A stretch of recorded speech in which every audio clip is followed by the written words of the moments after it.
नमस्कार, स्वागत है आप सभी का हमारे चैनल दिव्य एस्ट्रो में। आश्विन मास की कृष्ण पक्ष की अष्टमी तिथि को जीवित पुत्री का व्रत मनाया जाता है। ऐसा कहा जाता है कि इस व्रत को करने से पुत्र शोक नहीं होता है। इस व्रत का स्त्री समाज में बहुत अधिक महत्व है। एवं जब भी आप यह व्रत रखें तब आप इस व्रत की कथा को अवश्य सुने। एवं व्रत की कथा सुनते या कहते समय आप अपनी संतान को भी अपने पास में बैठाएं ताकि वह भी इस कथा का श्रवण कर सके। इस कथा के श्रवण से आपकी संतान को दीर्घायु प्राप्त होती है। तो आइए अब हम सुनते हैं इस व्रत की कथा। एक बार भगवान शंकर और मां पार्वती प्रसन्न मुद्रा में बैठे हुए थे तो परम दयालु माता गौरी ने महादेव जी से पूछा, प्रभु मुझे एक ऐसा व्रत बताइए जिसको करने से सौभाग्यशाली स्त्रियों के संतान जीवित और चिरंजीवी बने रहते हैं। उस व्रत के बारे में आप मुझे विस्तृत रूप से बताइए एवं उस व्रत की कथा सुनाइए।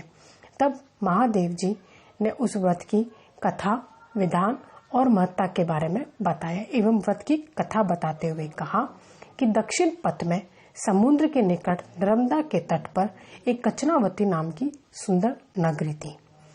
वहां के राजा मल्लकेतु थे। उनके पास चतुरागिन सेना थी। उनकी नगरी धन धान्य से परिपूर्ण थी, किसी बात की कोई कमी नहीं थी।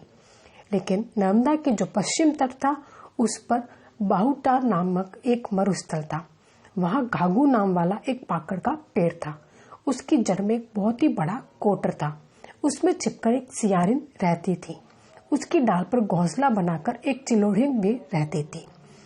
दोनों में धीरे धीरे दोस्ती हो गई और संयोगवश उसी नदी के किनारे उस नगर की सद्वा स्त्रियां अपने पुत्रों की लंबी आयु और कल्याण की कामना से जीत्या व्रत का पूजन कर रही थी। उनसे सब कुछ जानकर चिलोहिन और सियारिन ने भी व्रत करने का संकल्प लिया। व्रत करने के कारण भूख लगनी स्वाभाविक थी।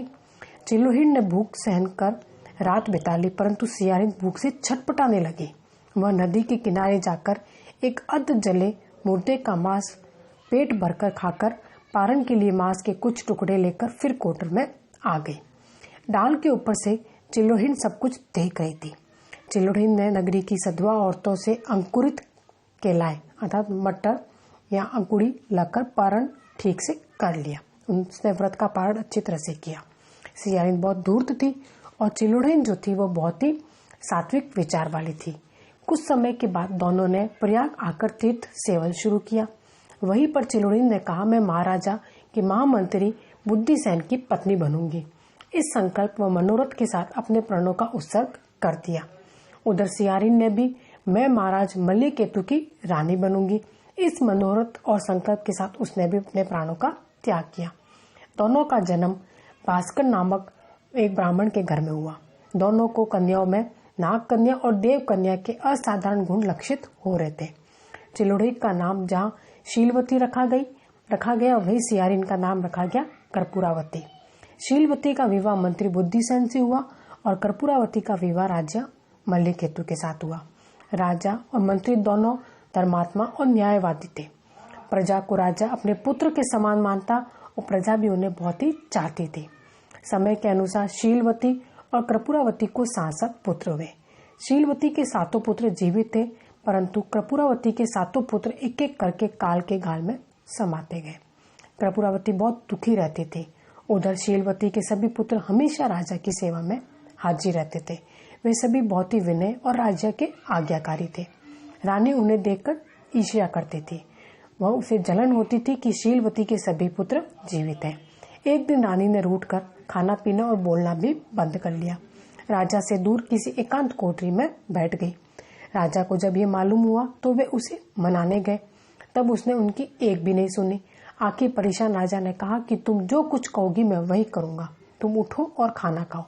यह सुनकर उसने कहा कि यदि यह सत्य है तो अमुक दरवाजे के पास एक चक्र रखा हुआ है, आप शीलवती के सभी पुत्रों का सिर काटकर ला दीजिए।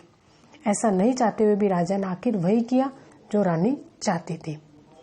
रानी ने 7 बांस के बने हुए डाला या बर्तन में एक एक सिर रखकर उसे कपड़े से ढककर शीलवती के पास भेज दिया। उधर जित्यावाहन ने उनकी गर्दन को मिट्टी से जोड़कर एवं अमृत छिड़ककर उन्हें पुनः जीवित कर दिया। सौगात के रूप में भेजे गए सभी सिर ताल के फल बन गए। यह जानकर रानी तो और आग बबूला हो गई।